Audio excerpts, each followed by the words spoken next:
സ്വീകരിച്ചുകൂടാ. കാരണം ഒരൊറ്റ കാര്യമാണ് ഈ വിഷയത്തിൽ. ഇന്നലെയും ഇവിടെ ചർച്ച നടന്നതാണ്, മുമ്പ് പല ദിവസങ്ങളിൽ ഇവിടെ ചർച്ച നടന്നതാണ്. ഈ വിഷയവുമായി ബന്ധപ്പെട്ട് നിയമവിദഗ്ധരായി പങ്കെടുത്ത പലരും പറഞ്ഞത് നിയമപരമായി ഇവരെ കുരുക്കുക അസാധ്യമാണ്. ഒരു സാഹചര്യം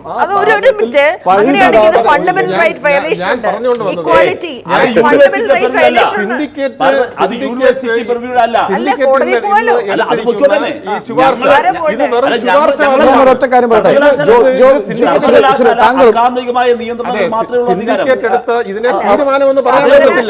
ഫണ്ടമെന്റൽ റൈറ്റ്സ് പ്രകാരം ഇവരുടെ അധികാരം എന്താണെന്ന് ചോദിച്ചുകൊണ്ട് നിങ്ങൾക്ക് പോകാമല്ലോ. എന്തുകൊണ്ട് കോടതിയെ സമീപിച്ചു? ഒരു കോളേജില് ഇങ്ങനെ ഭയങ്കരമായ അഴിമതി നടക്കുന്നു അല്ലെങ്കിൽ ഈ പറയുന്ന കുട്ടികളെ ഉപദ്രവിക്കുന്നു എന്ന് പറഞ്ഞ് സർവകലാശാല ഉത്തരവാദിത്വം എടുക്കണ്ടേ? കാരണം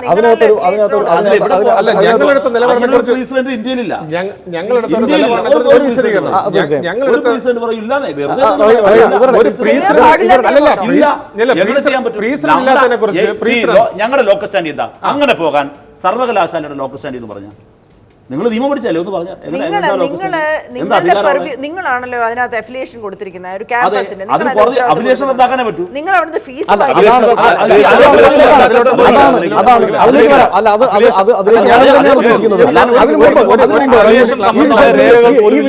ഈ വിഷയത്തിൽ ഒരു വ്യക്തത വരുത്തിയതിന് ഞങ്ങൾ ഇന്നത്തെ നിലപാടിനെ കുറിച്ച് ഒരു വ്യക്തത എന്ന് പറയുന്നത്, ബഹുമാനപ്പെട്ട കേരളത്തിന്റെ വിദ്യാഭ്യാസ വകുപ്പ് മന്ത്രി പറഞ്ഞു സിൻഡിക്കേറ്റ് ഉപസമിതി ഇത് പരിശോധിക്കുകയാണ്, ആ നിർദ്ദേശങ്ങൾക്കനുസരിച്ച് ആ നിർദ്ദേശം പഠിച്ച് തീരുമാനമെടുക്കുമെന്നാണ്. ഇന്ന് സിൻഡിക്കേറ്റ് എടുത്തിരിക്കുന്നത് നിർദ്ദേശങ്ങൾ മാത്രമാണല്ല, സിൻഡിക്കേറ്റിന്റെ തീരുമാനങ്ങളല്ല, മാനേജ്മെന്റിന് ഒരു നിർദ്ദേശമാണ് ഇന്ന് സിൻഡിക്കേറ്റ് തീരുമാനിച്ചിരിക്കുന്നതും ഗവൺമെന്റിലോട്ട് അയക്കുന്നതും.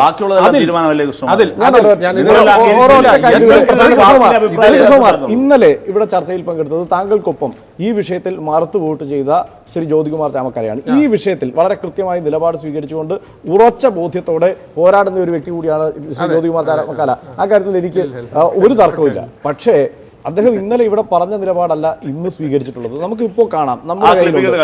അത് കണ്ടതിന് ശേഷം നമുക്ക് ഈ ചർച്ച തുടരാം. അപ്പോഴാണ് ഇതിലെ രാഷ്ട്രീയ താല്പര്യം എത്രത്തോളമാണെന്ന് മനസ്സിലാവും. ഈ സിൻഡിക്കേറ്റ് ഉപസമിതിയുടെ റിപ്പോർട്ടിന്മേൽ എന്ത് നടപടിയെടുക്കാൻ സിൻഡിക്കേറ്റിന് കഴിയുമെന്നുള്ളത് ഒരു പ്രധാനപ്പെട്ട ചോദ്യമാണല്ലോ.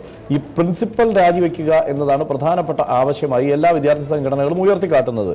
ആ വിഷയത്തിൽ ഒരു തീരുമാനം എടുക്കാൻ സിൻഡിക്കേറ്റിന് കഴിയുമോ? സത്യസന്ധമായി താങ്കൾ പറയും. സത്യസന്ധമായി പറഞ്ഞാൽ സിൻഡിക്കേറ്റിനെ സംബന്ധിച്ച് സിൻഡിക്കേറ്റിന്റെ ആക്ടും സ്റ്റാറ്റ്യൂട്ടും ഉൾപ്പെടുന്ന ബുക്കാണിത്. ഇതിനകത്ത് പറഞ്ഞിരിക്കുന്ന ആക്ടിനും സ്റ്റാറ്റ്യൂട്ടിനും അപ്പുറത്ത് നിന്നുകൊണ്ട് സിൻഡിക്കേറ്റിന് ഒരു നടപടിയും സ്വീകരിക്കുക സാധ്യമല്ല. പ്രൈവറ്റ് കോളേജുകളെ സംബന്ധിച്ച് വ്യവസ്ഥാപിതമായി ഇതിനകത്ത് ഡിഫൈൻ ചെയ്തിട്ടുണ്ട്. അതുകൊണ്ട് തന്നെ പ്രൈവറ്റ് കോളേജിന്റെ പ്രിൻസിപ്പലിനെതിരെ നടപടി എടുക്കാൻ സിൻഡിക്കേറ്റിന് അധികാരമില്ലെന്ന് മാത്രമല്ല, ആരോട് ശുപാർശ ചെയ്യാനും സിൻഡിക്കേറ്റിന് അധികാരമില്ല എന്നത് വസ്തുതയാണ്. ശ്രീ കൃഷ്ണകുമാർ, ഞാനത് തന്നെയാണ് പറഞ്ഞത്. സിൻഡിക്കേറ്റ് ഒരു തീരുമാനമെടുക്കാൻ പറ്റത്തില്ല, പക്ഷേ ഗവൺമെന്റ് ആവശ്യപ്പെട്ടു ശുപാർശ ചെയ്യാമല്ലോ.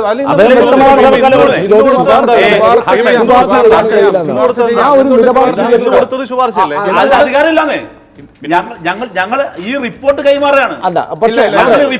പ്ലീസ് പറയട്ടെ, ഞങ്ങൾ ഈ റിപ്പോർട്ട് കൈമാറുകയാണ്. ഞാനൊരു കാര്യം ചോദിക്കട്ടെ, ഈ ചർച്ചയിലെന്നല്ല, ഇന്ന് രാവിലെ സിൻഡിക്കേറ്റ് യോഗം ആരംഭിക്കുമ്പോൾ ഇതേ ശ്രീ ജ്യോതികുമാർ ചാമക്കാല ഈ പുസ്തകക്കെട്ട് ഉയർത്തി കാണിച്ച് ഏറ്റവും ഒടുവിൽ പറഞ്ഞത് ഇതിനകത്തുള്ളതല്ലാതെ ഒന്നും നിങ്ങൾക്ക് എടുക്കാനാകില്ല. ഇതേ പറഞ്ഞ ആൾക്കാർ നിങ്ങൾ മനസ്സിലാക്കേണ്ടത് ഇന്നലെ ചർച്ചയിൽ പങ്കെടുത്തുകൊണ്ട് അദ്ദേഹം പറഞ്ഞത് അതേ കാരണങ്ങളാണ് അദ്ദേഹം പറഞ്ഞത്. അദ്ദേഹം പറഞ്ഞ കാരണം എന്താണ്? അദ്ദേഹം പറഞ്ഞ കാരണത്തിന് അതിന്റെ തുടർച്ച നമ്മൾ കാണിക്കാൻ സമയമില്ലാത്തതുകൊണ്ടാണ്. അദ്ദേഹം പറഞ്ഞതിന്റെ തുടർച്ച എന്നത് നിയമപരമായി അല്ലെങ്കിൽ കുഴപ്പമുണ്ടാവും എന്നതാണ്. അത് അവിടെ ഇന്നൊരൊറ്റ ദിവസം സിൻഡിക്കേറ്റിൽ എത്തുമ്പോൾ അത് മറക്കുക. അതിനുശേഷം അവിടെ ഈ പറഞ്ഞതുപോലെ ഈ വിഷയത്തിൽ ഒരു പ്രിൻസിപ്പലിനെതിരെ നടപടി സ്വീകരിക്കണമെന്ന നിലപാട് സ്വീകരിക്കുകയും ഈ പ്രമേയത്തെ എതിർത്ത് വോട്ട് ചെയ്യുകയും ചെയ്യും. അതിന്റെ രാഷ്ട്രീയമാണ്. അത് രാഷ്ട്രീയമാണ്. അല്ല, ഇതിനകത്ത് ഇന്നൊരു തീരുമാനമല്ല ആ വിഷയത്തിൽ എടുത്തിട്ടുള്ളത്. ഇന്ന് മാനേജ്മെന്റിനോടൊരു ശുപാർശയാണ് ശുപാർശയാണ് കൊടുത്തിരിക്കുന്നത്. അത് പിന്നെ LDF അംഗങ്ങൾ ലഘൂകരിച്ച് യുജിതമായ നടപടി എന്ന് പറഞ്ഞപ്പോൾ ഞങ്ങൾ പറഞ്ഞത് കഴിയില്ല എന്നാണ് ജ്യോതികുമാർ ചാമക്കാല ഇന്നലെ പറഞ്ഞു. ശരിയാണ്, ഞാനത് കണ്ടതാണ്. പക്ഷേ ഇന്ന് ഇത്രയും ഗൗരവമായ ദുരുപയോഗം ഒരു വിദ്യാലയത്തിലെ പ്രിൻസിപ്പൽ എന്നുള്ള നിലയിൽ കേരളത്തിലെ ഒരു വിദ്യാലയത്തിലേലും പ്രിൻസിപ്പൽ ചെയ്യാത്ത വണ്ണമുള്ള അധികാര ദുർവിനിയോഗം ചെയ്ത ഒരു സാഹചര്യത്തിൽ ആ സാഹചര്യത്തിലല്ലേ ഇന്നലെയും പറഞ്ഞേ സാഹചര്യം ഇന്നലെ റിപ്പോർട്ട് വന്നില്ലല്ലോ. ഇന്നലെ റിപ്പോർട്ട് വന്നില്ല. ആ സാഹചര്യത്തിൽ ഇതിനേക്കാൾ കാര്യങ്ങൾ പറഞ്ഞിട്ട് അദ്ദേഹം കേരളത്തിലെ ബഹുമാനപ്പെട്ട വിദ്യാഭ്യാസ വകുപ്പ് മന്ത്രി ഈ റിപ്പോർട്ടും ഇതിന്റെ ശുപാർശയും പ്രതീക്ഷിച്ചിരിക്കുകയാണ്. അതിന് ശുപാർശ കൊടുക്കും. അവിടെയാണ് പ്രശ്നം.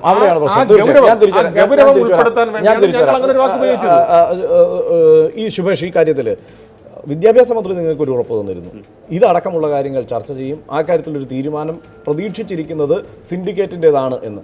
കഴിഞ്ഞ ദിവസമൊക്കെ സർക്കാരിൻ്റെ നടപടി എന്തുകൊണ്ട് വൈകുന്നു എന്ന ചോദ്യം ഉയരുമ്പോൾ അതിന് മറുപടിയായി പങ്കെടുത്തിരുന്ന ഇടതുപക്ഷത്ത് നിന്നുള്ള ആളുകളെല്ലാം പറഞ്ഞിരുന്നത് സർക്കാർ ഈ സിൻഡിക്കേറ്റിന്റെ തീരുമാനത്തിന് കാത്തിരിക്കുകയാണ്. അതാണ് വിദ്യാഭ്യാസ മന്ത്രി നൽകിയ ഉറപ്പ് എന്നാണ്. ആ ഉറപ്പ്, ആ പ്രതീക്ഷ തകിടം മറിക്കുന്നതായി പോയില്ലേ ഇന്നത്തെ തീരുമാനം? അതാണ് നമ്മളും സൂചിപ്പിക്കപ്പെട്ട ഒരു കാര്യം. വിദ്യാഭ്യാസ മന്ത്രി വിദ്യാർത്ഥി സംഘടനകളുടെ യോഗം വിളിച്ചിരുന്നു. അല്ലെങ്കിൽ വിദ്യാഭ്യാസ മന്ത്രിക്ക് ഈ കാര്യത്തെക്കുറിച്ച് അവിടെ വെച്ച് ഒരു തീരുമാനം പോലും എടുക്കാതെ ഞങ്ങളെ കേൾക്കുന്നു എന്ന് പറഞ്ഞാണ് മന്ത്രി ഞങ്ങളെ യോഗം വിളിച്ചത്. SFIയും AISFും എല്ലാ വിദ്യാർത്ഥി സംഘടനകളും ഒരു വിദ്യാർത്ഥി സംഘടനയിൽ പെടാത്ത പെൺകുട്ടികളടക്കമുള്ള ആളുകളും എല്ലാം ആ യോഗത്തിൽ പങ്കെടുത്തിരുന്നു.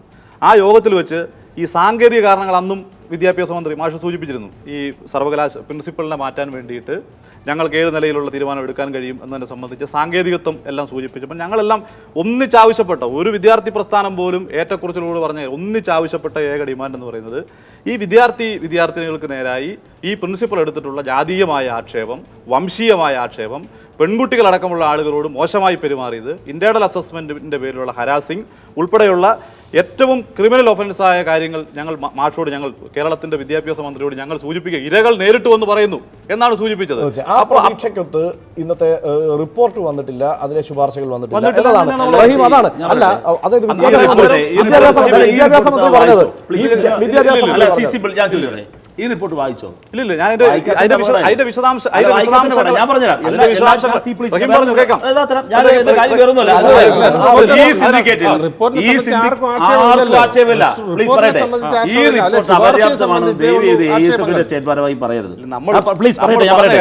ഞാൻ പറയട്ടെ. ഇന്ന് രാവിലെ മുതൽ ഞാൻ ചോദിക്കുന്നു, ഏതെങ്കിലും ഒരു ചാനൽ, ഏഷ്യാനെറ്റ് ഇന്ന് രാവിലെ പറഞ്ഞത് എന്താ കുറ്റപത്രമെന്നാണ് ലക്ഷ്മി നായർക്കെതിരെ. ഇതിനേക്കാൾ ഒരു പദപ്രയോഗമൊന്നും നമുക്ക് ഫൈൻഡിങ്സ് കണ്ടെത്താൻ പറ്റില്ല. സർക്കാർ ചോദിച്ചേതാ? സർക്കാർ ചോദിച്ചത് ഈ റിപ്പോർട്ടാ. അല്ല, അതല്ല, സംശയമില്ല. ഇക്കാര്യത്തിൽ വളരെ കൃത്യമായി ആ കാര്യത്തിൽ ഒരു തർക്കമില്ല. ഞാനത് മുഴുവൻ വായിച്ചതാണ്. ഈ പറഞ്ഞ ജാതീയമായ അധിക്ഷേപങ്ങൾ അടക്കം എണ്ണി പറഞ്ഞുകൊണ്ട് പൂർണ്ണമായി ലക്ഷ്മി നായരെ കോർണർ ചെയ്യുന്ന ഒരു റിപ്പോർട്ട് തന്നെയാണ്. ആ കാര്യത്തിലൊന്നും ഒരു തർക്കവുമില്ല. പക്ഷേ ഇത് ഈ ഒരു റിപ്പോർട്ടിന്റെ അടിസ്ഥാനത്തിൽ, ആ റിപ്പോർട്ടിലെ ശുപാർശകളുടെ അടിസ്ഥാനത്തിൽ നടപടി സ്വീകരിക്കുമെന്ന് പറഞ്ഞ വിദ്യാഭ്യാസ മന്ത്രിക്ക് പക്ഷേ റഹീം ഈ അവതരിപ്പിച്ച വിഷയത്തിൽ ഒന്നുകിൽ ധാരണയില്ല, അല്ലെങ്കിൽ അദ്ദേഹം ഈ കാര്യത്തിൽ ഒരു തീരുമാനത്തിലേക്ക് താൻ ഇനിയും കാത്തിരിക്കും. അദ്ദേഹത്തിന് ധാരണയില്ല എന്ന് ഞാൻ വ്യാഖ്യാനിക്കുന്നില്ല. ഈ റിപ്പോർട്ടാണ് ഞങ്ങൾ കൈമാറുന്നത്. എന്താ ഫസ്റ്റ് റെസൊല്യൂഷൻ? ഇന്നത്തെ ഫസ്റ്റ് റെസൊല്യൂഷൻ എന്താ? ഇത് ഞങ്ങൾ കൂടുതൽ ആക്ഷന് വേണ്ടി റിപ്പോർട്ട് അതുപോലെ കൊടുക്കുകയാണെന്നേ. ഈ റിപ്പോർട്ട് യുനാനിമസ് അംഗീകരിച്ചേ.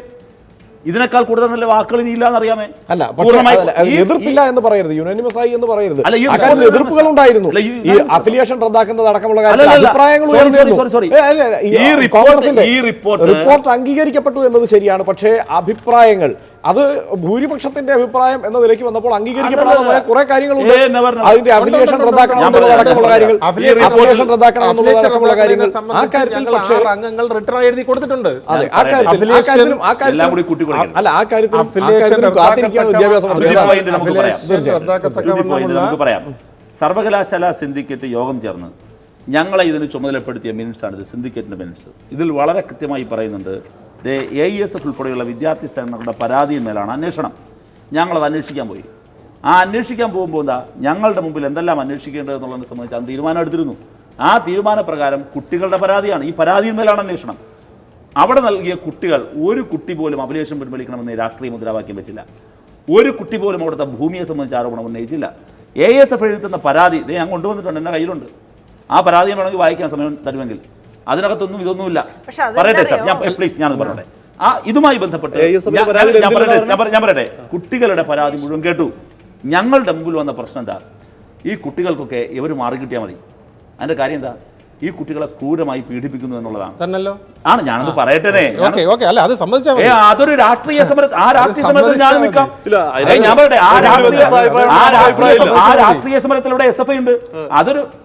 രാഷ്ട്രീയ സമരമാണ്. പക്ഷേ രാഷ്ട്രീയ സമരത്തിന്റെ ഭാഗമായി ആ തലത്തിൽ നിന്നുകൊണ്ട് തീരുമാനം എടുക്കാൻ പറ്റും. ഒരു സിൻഡിക്കേറ്റ് സമിതിക്ക് നിയമപരമല്ലാത്ത തീരുമാനം, അതും കോടതികളിൽ പോകാൻ തയ്യാറായി നിൽക്കുന്ന OP ഫയൽ ചെയ്യാൻ വേണ്ടി എല്ലാം റെഡിയാക്കി വെച്ചിട്ട് നിൽക്കുന്നവരുടെ മുമ്പിൽ നല്ല ഗ്രൗണ്ട് നമ്മളായിട്ട് കെട്ടിക്കൊടുക്കാൻ പറ്റുമോ?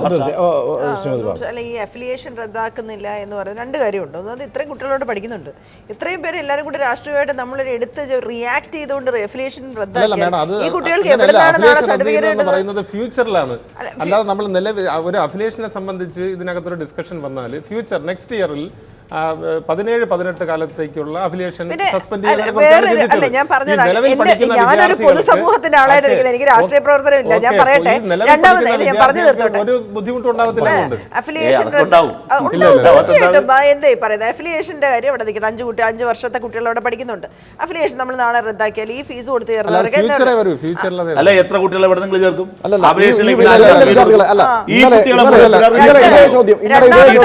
കോളേജിന്റെ അഫിലിയേഷൻ റദ്ദാക്കിയെന്നറിയോ?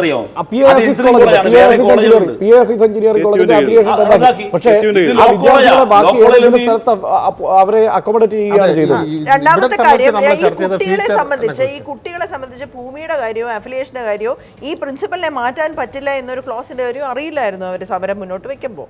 അവർക്ക് അങ്ങനെ ഒരു ധാരണയില്ല. അവരുടെ വിചാരം നമ്മുടെ നാട്ടില് ഒരു അഴിമതി വന്നു കഴിഞ്ഞാൽ ഒരു മാനേജ്മെന്റിന്റെ ഭാഗത്തുനിന്ന് ഞാൻ ചോദിക്കട്ടെ, ഒരു റേപ്പ് കേസാണ്. കാരണം ഈ വിദ്യാർത്ഥികൾക്ക് പോലും ഇത് ഈ സർക്കാരിന്റെ ഗ്രാന്റോടെയൊക്കെ പ്രവർത്തിക്കുന്ന ഈ സെനറ്റിലേക്ക് വോട്ട് ചെയ്യുന്ന അധ്യാപകരുള്ള ഒരു സ്ഥാപനമാണ്. കാരണം നേരിട്ട് സർവകലാശാലയ്ക്ക് ഇടപെടാം എന്നാണ് അവരും കരുതിയിരുന്നത്. അതാണ്, എല്ലാവരും അങ്ങനെയാണ്, പൊതുസമൂഹം മുഴുവൻ അങ്ങനെയാണ്. അപ്പൊ ഞാൻ ഒരു കാര്യം ചോദിക്കട്ടെ, നമ്മുടെ നാട്ടിൽ ഇപ്പൊ ഇതെല്ലാം വിട്ടേക്ക് ഒരു റേപ്പ് കേസ് ഉണ്ടായി ഒരു പ്രിൻസിപ്പലിന്റെ ഭാഗത്തുനിന്ന്.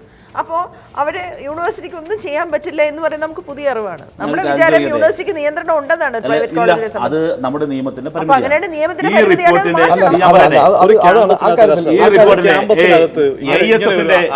പ്രതിനിധിയുടെ പങ്കെടുക്കല്ലേ? ഈ റിപ്പോർട്ട് നിങ്ങൾ വായിക്കേണ്ടതായിരുന്നു.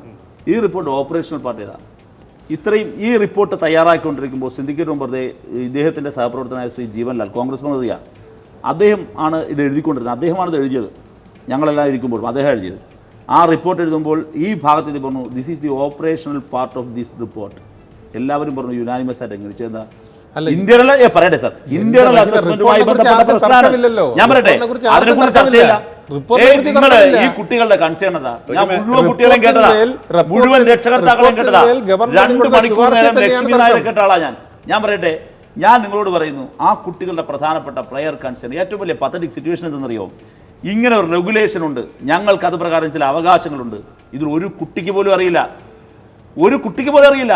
ആ അവകാശം അവർക്കറിയാത്തതിന്റെ പേരിലാണ് അവരെ ഈ ലക്ഷ്മി നായർമാർ, ഒരു ലക്ഷ്മി നായർ മാത്രമേ പുറത്തു വന്നിട്ടുള്ളൂ, വേറെ എത്രയോ പേര് പുറത്തുണ്ടാകും. അതിനെക്കുറിച്ചാണ് ഈ സിൻഡിക്കേറ്റ് റിപ്പോർട്ടിന്റെ പ്രധാനപ്പെട്ട ഒരു ഭാഗം. നിങ്ങൾ മനസ്സിലാക്കേണ്ടത്, ഈ റിപ്പോർട്ടിന്റെ ചരിത്രപരമായ ഘടകമെന്നറിയോ?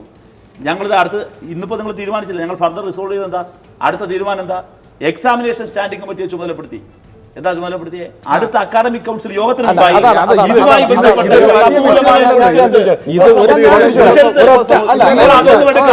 അതാണ് വ്യക്തമാണ്. ഒരൊറ്റ കാര്യം, കാരണം നേരത്തെ ശ്രീമതി പാർവതി ചൂണ്ടിക്കാണിച്ചതാണ്. അവിടെ പ്രധാനമായും ഈ കാര്യങ്ങളൊക്കെ നടപ്പാക്കുന്നത് ഈ പ്രിൻസിപ്പൽ ആയതുകൊണ്ടാണ്. ആ പ്രിൻസിപ്പലിലേക്ക് കാര്യങ്ങൾ എത്തിച്ചേരുന്നത്. മാത്രമല്ല, പൊതുസമൂഹം അവരാണ് കുറ്റക്കാരി എന്ന മട്ടിൽ ഈ ചർച്ച ഉയർത്തിക്കൊണ്ടുവരുന്നത്. ആ സമരം ആ നിലയ്ക്ക് പുരോഗമിക്കുന്നത്. പക്ഷേ വിദ്യാർത്ഥികൾ ഉന്നയിച്ച ആവശ്യങ്ങളിൽ ഈ സിൻഡിക്കേറ്റ് റിപ്പോർട്ടിൽ തീരുമാനമായത് എത്രത്തോളം ഉണ്ട് എന്നത് കൂടി വിലയിരുത്തണമല്ലോ. വിദ്യാർത്ഥികൾ തന്നെ പറയുന്നുണ്ട് 8ഓളം കാര്യങ്ങളിൽ തീരുമാനമായിട്ടുണ്ട് എന്ന്. ഞാനത് വായിച്ചതാണ്. ആ വായിച്ചതിനകത്ത് കൃത്യമായി എടുത്തു പറയുന്ന കാര്യങ്ങൾ ഇന്റേണൽ മാർക്കിൻ്റെ കാര്യം അടക്കമുള്ള വിഷയങ്ങളുമാണ്. ആ കാര്യത്തിൽ നിങ്ങളുടെ നിലപാടെന്താണ്? സ്വാഭാവികമായിട്ടും ഏത് ഇന കാര്യങ്ങൾ സമിതി ഉന്നയിക്കപ്പെടുന്ന കാര്യങ്ങളിലേക്ക് ചർച്ച വന്നെങ്കിൽ പോലും അവരുന്നയിക്കുന്ന ഏറ്റവും ആത്യന്തികമായ ഒന്നാമത്തെ മുദ്രാവാക്യം പ്രിൻസിപ്പൽ മാറുക എന്നുള്ളത് തന്നെയാണ്. സ്വാഭാവികമായിട്ടും അവർക്കെല്ലാം ഒരുപാട് ആശങ്കയുണ്ട്. ഈ പരീക്ഷാ ഡ്യൂട്ടിയിൽ നിന്നോ അതിൻ്റെ ഇടപെടലുകളിൽ നിന്നോ ഒക്കെ പ്രിൻസിപ്പളിനെ മാറ്റി നിർത്തിയാൽ പോലും ഇത്രയേറെ വിദ്യാർത്ഥികളോട് വൈരാഗ്യപൂർവ്വം പ്രവർത്തിച്ച ലക്ഷ്മി നായർ എന്ന വ്യക്തിയോട് മാറ്റി നിർത്തിയാൽ അവരുടെ പോകും. അവർ മാനേജ്മെന്റ് ഭാഗമായിട്ട് തന്നെ ഉണ്ടാവും. മാനേജ്മെന്റ് ഭാഗമല്ല, അവർ പ്രൊമോഷൻ. അതുകൊണ്ട് ഞങ്ങളല്ല ഉന്നയിക്കുന്ന വിദ്യാർത്ഥി പ്രസ്ഥാനം ഉന്നയിക്കുന്ന വാദം എന്താ? ഞങ്ങൾക്ക് ഉറപ്പുണ്ട്, ഈ കേരളത്തിലെ ഗവൺമെന്റിന്റെ മുന്നിൽ ഞങ്ങൾ പറഞ്ഞല്ലോ, ഈ പട്ടികജാതി പട്ടികവർഗ വിദ്യാർത്ഥികളെ അടക്കം പെൺകുട്ടികളെ അടക്കം അവരുടെ മാനത്തിന് നേരെ വിരൽ ചൂണ്ടിയ ഇവർക്കെതിരായി ക്രിമിനൽ കുറ്റം വന്നാൽ, അതിനെതിരെ കേസെടുത്താൽ, അതിനെതിരെ അന്വേഷണം നടത്തി ഗവൺമെന്റ് മുന്നോട്ട് പോയാൽ ഇവരെ മാറ്റി നിർത്താൻ കഴിയും എന്ന് തന്നെയാണ് AISF-ഉം അവിടുത്തെ സമരസമിതിയും.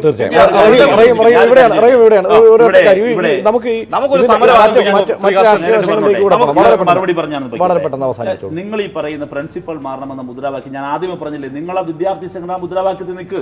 യുവജന സംഘടന ഞാൻ പറയട്ടെ സാർ, യുവജന സംഘടനാ പ്രവർത്തനം ഞാൻ നിൽക്കാം. പക്ഷേ ഞാൻ ചോദിക്കുന്ന ചോദ്യം, നിങ്ങൾ ഈ രാഷ്ട്രീയമായി ഇതിനെ വലിച്ചഴിക്കാൻ കോൺഗ്രസിനും BJP-ക്കും ഒപ്പം ദൗർഭാഗ്യകരമായി CPI നിൽക്കുന്നുണ്ട്. ഈ ഭൂമി കൊടുത്തതാരാ? അല്ല അത്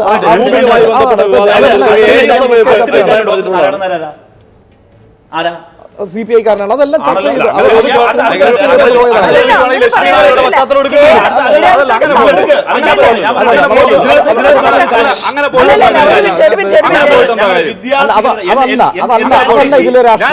ആരംഭിക്കപ്പെട്ട ഘട്ടത്തിൽ ഞാൻ സൂചിപ്പിച്ചിരുന്നു, ഞങ്ങൾ വിദ്യാർത്ഥികൾക്ക് ഇത്തരം കാര്യങ്ങളിലേക്കൊന്നും ഞങ്ങൾ വരുന്നില്ല.